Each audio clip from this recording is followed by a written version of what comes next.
Shalom, selamat pagi, warga jemaat GKI Ebenezer Timika, dari rayon Yerusalem sampai rayon Yordan, dan juga warga Kristen dimanapun berada.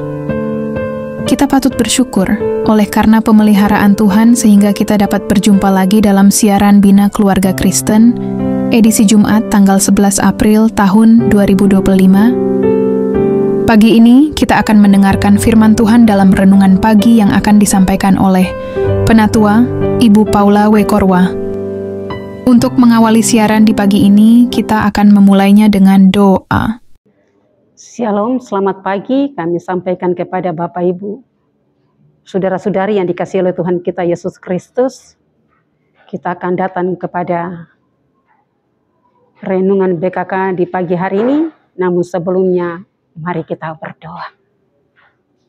Bapa di dalam kerajaan sorga, Bapa di dalam Tuhan kami Yesus Kristus, Bapa adalah Tuhan dan Juru Selamat kami yang hidup, yang memiliki kehidupan ini. Saat ini kami hendak membaca dan mendengarkan kebenaran firman-Mu. Namun sebelumnya kami mohon Tuhan Engkau mari datang, mau berbicara lewat bibir lidah hati pikiran hamba-Mu, supaya janganlah kehendak hamba-Mu yang terjadi dalam memberitakan kebenaran firman-Mu ini, tapi melainkan kehendak Allah saja yang terjadi. Inilah doa kami, inilah permohonan kami. Amin. Salam sejahtera bagi Bapak Ibu, saudara-saudari yang dikasihi oleh Tuhan kita Yesus Kristus. Dalam bacaan kita dalam Matius 26 ayat 64 sampai 65 ini, di mana Yesus menjawab, "Engkau telah mengatakannya.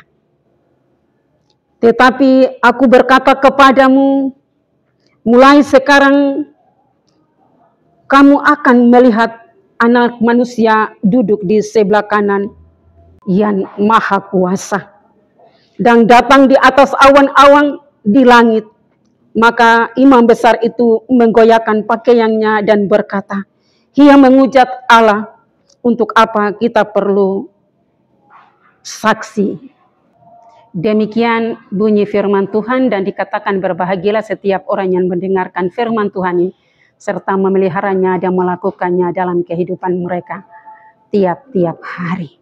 Dalam pembacaan kita di pagi hari ini diberi tema utama ialah deklarasi Kristus dan reaksi sistem keagamaan. Deklarasi Kristus dan reaksi sistem keagamaan. Bapak, Ibu, saudara-saudari yang dikasihi oleh Tuhan kita Yesus Kristus. Dengan demikian Yesus telah menyatakan dirinya, maka malam itu menjadi sunyi dan itu berubah menjadi ladang ledakan yang dikatakan spiritual. Setelah dalam sepanjang yang penuh kemuliaan itu. Bapak, Ibu, saudara-saudari yang dikasihi oleh Tuhan kita Yesus Kristus. Dengan demikian Yesus akhirnya bersuara, dan suaranya itu bukan sekedar jawaban bagi pertanyaan imam besar itu.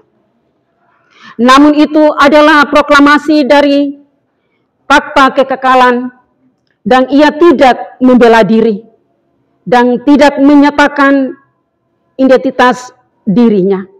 Dan kalimat tersebut itu dapat menggentarkan mahkamah agama hingga tidak mampu menampung kebenaran. Bapak, Ibu, saudara-saudari yang dikasihi oleh Tuhan kita Yesus Kristus, dengan pertanyaan-pertanyaan yang dilontarkan oleh imam-imam besar itu kepada Yesus bahwa engkau adalah Mesias, maka Yesus menjawab benar. Dengan apa yang dikatakan imam-imam besar itu, dengan sedikit pun Yesus tidak mengelak. Konfirmasi tersebut dalam hikmat surgawi, bahwa Yesus mengakui bahwa ia adalah Mesias, anak Allah. Tetapi ia tidak berhenti di sana. Namun ia terus-menerus melanjutkan dengan nubuat yang langsung bahwa mulai sekarang Anak Manusia duduk di sebelah kanan yang Maha Kuasa dan datang atas awan-awan di langit. Bapak, Ibu, saudara-saudari yang dikasihi oleh Tuhan kita Yesus Kristus, pernyataan ini dapat menggemparkan ruang sidang tersebut. Karena Yesus sedang mengutip dua bagian yang paling sakral dalam Alkitab, yaitu kitab Daniel pasal 7 ayat 13. Tentang anak manusia yang diberi kuasa kekal, dan juga dalam kitab Mazmur 110 pada ayat pertama tentang duduk di sebelah kanan Allah. Bapak, Ibu, saudara-saudari yang saya kasih dalam Yesus Kristus, dengan demikian ada satu kalimat yang Yesus menyatakan bahwa Ia adalah Mesias. Hal yang kedua, Yesus katakan bahwa Ia adalah Hakim yang ilahi. Hal yang ketiga, Ia datang kembali dalam kemuliaan. Bapak, Ibu, saudara-saudara yang dikasihi oleh Tuhan kita Yesus Kristus, Yesus Ia tidak hanya menjawab, namun Ia menuaikan. Yesus Ia tidak hanya menyatakan dirinya, namun Ia mengucapkan sistem tersebut. Maka reaksi dari imam besar Kayafas, Ia menggoyahkan jubahnya.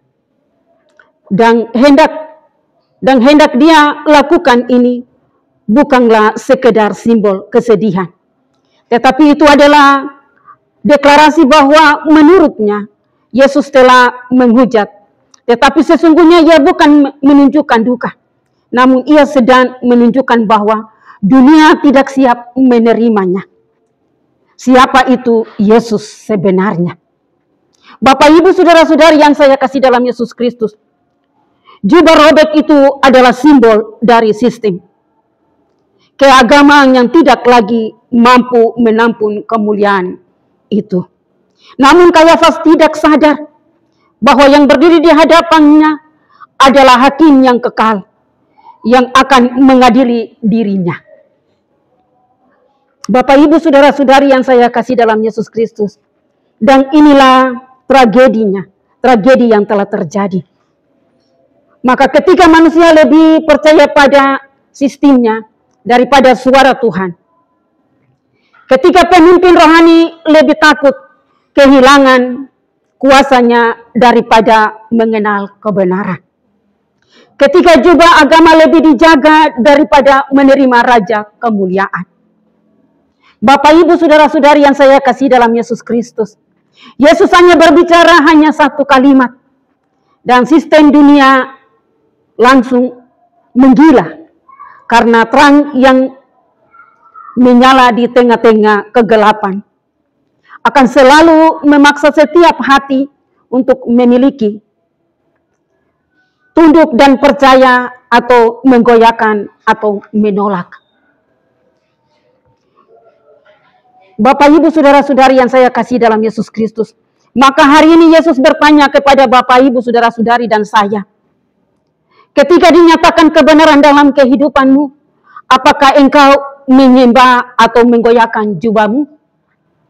Hal yang kedua, ketika suara Tuhan datang melalui firman-Nya, apakah engkau mengakunya atau menuduhnya atau menghujatnya?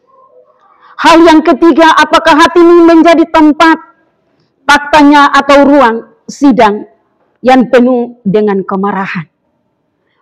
Bapak, Ibu, saudara-saudari yang saya kasih dalam Yesus Kristus, berilah hati kita sebagai ruang yang penuh dengan kasih kepada Tuhan.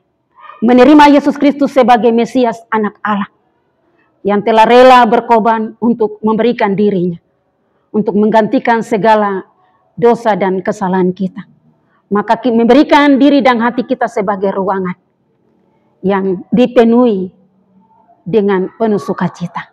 Jangan kita dipenuhi dengan kemarahan, tapi hati kita dipenuhi dengan rasa sukacita karena Mesias, Ia boleh datang untuk dapat menyelamatkan Bapak, Ibu, dan saya. Amin. Jemaat Tuhan, mari kita berdoa. Tuhan Yesus, Engkau menyatakan siapa Engkau dengan keberanian surgawi yang tidak tergoyahkan. Engkau menyatakan bahwa Engkau adalah Mesias, Hakim yang akan datang, Anak Allah yang duduk di sebelah kanan Bapa di sorga. Ampunilah kami jika kami lebih mencintai jubah keagamaan kami, daripada tunduk pada kemuliaan. Bapa di sorga, ajarilah kami untuk mengenali suara-Mu dan menyambut kehadiran-Mu dalam kehidupan kami. Ketika Engkau datang dalam kemuliaan-Mu, biarlah kami ditemukan bukan sebagai penuduh, tetapi kami sebagai penyembah di bawah kaki takhta-Mu. Hanya dalam nama Yesus Kristus kami berdoa. Demikianlah siaran BKK di pagi hari ini. Shalom, Tuhan Yesus memberkati. Demikianlah renungan firman Tuhan yang telah kita dengar di pagi ini. Kiranya Tuhan Yesus Kristus akan menyempurnakan firman-Nya bagi kita dan memberikan kita kekuatan dan menyertai kita dalam aktivitas dan kerja kita di hari ini. Tuhan Yesus memberkati. Shalom.